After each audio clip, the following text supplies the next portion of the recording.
Keepers, nervous strikers, they'll deliver. Crowd roars erupted, you can feel the quake. 80,000 voices. Chelsea fans, finally, the Liam Delap to Chelsea deal confirmed. Official announcement has been made, also available on the Chelsea website and the Chelsea app. So, is this a stroke of genius or a massive gamble? For me, I would say it is a massive, massive gamble. Now, as every Chelsea fan, I want him to succeed. I want him to do well, But you must admit that this is a massive gamble, because you're going into the Champions League, you're going into the season hoping to at least compete, to the last moments for the Premier League title. You're looking to win the Carabao Cup, looking to win the FA Cup, and then you sign a player that's got 12 goals in his sort of first stint at top flight football, played for Ipswich Town. You sign him for £30 million. Now people will say, relatively in footballing terms, £30 million is next to nothing.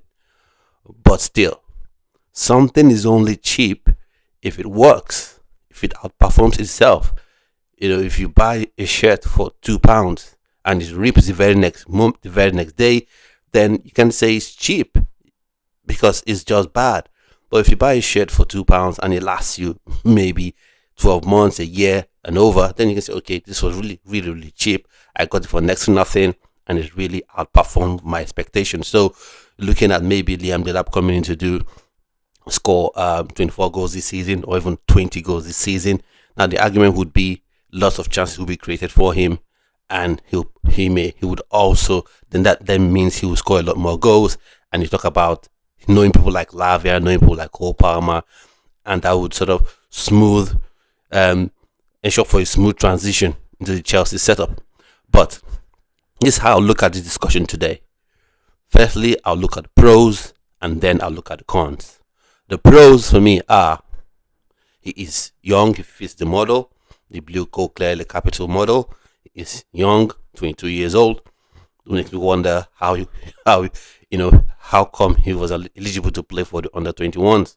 Well, I guess that's how European sort of national team football works sometimes. A bit confusing, but I digress. So he's young, fits the model, and then you can say he has that aggression. He fits the profile physically, 6 foot plus. His physical is aggressive. He can press as well, and then you can say at Ipswich Town he scored 12 goals, and therefore that's sort of some evidence, at least some little body of work to say. He comes to Chelsea, then he hopefully will be getting 20 or 25 goals at least in all competitions, if not in the league alone. So those are the pros, and then he brings added addition for Nicholas Jackson, and then what I don't like to talk about, but people apparently seem to point it out, and I just think it's pointless and really shouldn't be discussed when you're talking about a top club. We're talking about resale value. He has that resale value. Say he plays at Chelsea till he's maybe 25, 26, and every season he averages 35 goals a season, and then attracts interest from your Bayern Munich or your Real Madrid, and they offer 120, 150 million pounds resale value, maybe. But if you're a top club, my opinion is you shouldn't be looking at resale value. You should be looking at someone that comes into your club, helps you win right now. So going to the cons of it. One, he is inexperienced at the top level. He's just had one season at the top flight for any top flight club, as any club in the first division. He has just 1 year, his experience, and that is also something that can be, there's very material, because you need that experience. You need to understand what it means playing at a top level for a while. That's one. Secondly, he's young, he's raw. And what happens to players who are young and raw, especially if you throw him in the deep end? Because right now they've given him the number 9 shirt, which means that means what the board is saying, what Enzo Maresca and the likes are saying, is that you are our number 1 striker. You are our number 1 striker. You are the one that will be starting ahead of Nicholas Jackson. Even if you sign another striker, Gyökeres, Seaman, whoever else, you will be the number 1 striker. That's why you have the number 9. First, you have this supposed number 9 curse that people always talk about at Chelsea. And then you also have this where you are the main striker. The burden is on you to score for Chelsea.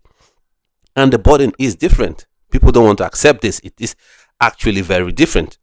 When you play for, Ipswich Town, Sunderland, that just gained promotion, your Leeds United just gained promotion, at least for that first season. If you go away to a Man City and draw, or even if you draw at home, say 1-1 to a Man City, good result, this side just got promoted. They showed spirit to draw 1-1. But if you go away, if you draw at home to a Manchester City, like, are you sure this team is even ready to compete? Look how they draw points. If you go and draw points to a Brighton, are you sure you could even win 1-0? But if your performance wasn't, swashbuckling, wasn't sexy enough for the pundits, are you sure this team can really compete? I know they beat Brighton, but it was just 1-0. But if you're a newly promoted side, you go to Brighton, you get a goalless draw. It's brilliant, powerful performance, brilliant performance. So you have that pressure on you constantly. And at Chelsea, that pressure isn't any less. So can he step up to that? Can he step up to the plate? Can he face that pressure? Can he look into the abyss and not blink? So those are questions that you need to ask. He is raw. And then he also needs to show and prove that, yes, I scored 12 goals at an Ipswich Town. Now I'm at Chelsea. I can do it at the big stage. When I play in the Champions League, I can do it at that big stage. When I play against Man City, can I deal with the fact that I'll be, marked more tightly? Because that is truth. You play for a newly promoted side, it's just psychological. Liverpool wouldn't go away to Leeds United or Sunderland and say, oh, these guys can really compete against us. That's what you expect. But some parts of the players' minds will be like, come on, this game, they're just newly promoted. They're a decent football side, but we should be beating them 2-0, 3-0. You have the expectation. But when you're playing, maybe Chelsea playing Liverpool playing an Arsenal, you immediately, this side is a top side. Even if we have a 10-year-old in the attack, he is that guy and we must mark him tightly. And then even when you're playing against newly promoted sides or sides that you may say are less fancied, they defend against you differently.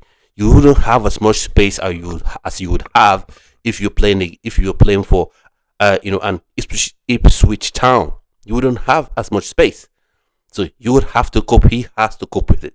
Now, for me, I'm not one of those that will be like, oh, he's not my first choice. He's not even my second choice. I don't want him to perform. I don't want him to do well. I want him to have a bad start, so he's benched. No, I want him to do well. I want him to come in, prove me wrong, prove himself right, score 30 goals in the Premier League this season, and happy days. But we must do certain intangibles still hang over his head, and it is absolutely a gamble. Now, ever so often, a gamble could work out. Someone could gamble his house, and then he wins £100 million.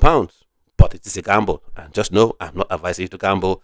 I don't do it myself. That's why I was saying Victor Osimhen should be signed, but a joke. So it is a massive gamble. If it turns out right that it works, brilliant. But if it doesn't work, I think we would have seen the signs. It was clear. I think it's fair for us as Chelsea fans to accept that there will be ups and downs if we're going to rely on a 22-year-old, very, very raw striker to lead the line. Maybe you could say he's slightly better than Jackson, but you continuously have those ups and downs until it comes good. So I'm guessing you have to embrace that going into the season. So what are your opinions on Liam Delap, just his announcement as Chelsea's new number 9? What's your opinion on him? How well do you think he would do? And maybe you can look into your crystal ball and predict how many goals you think he will score this season. So thanks so much for watching this video, and I'll see you on yet another video. Stay well, stay blessed. Bye bye.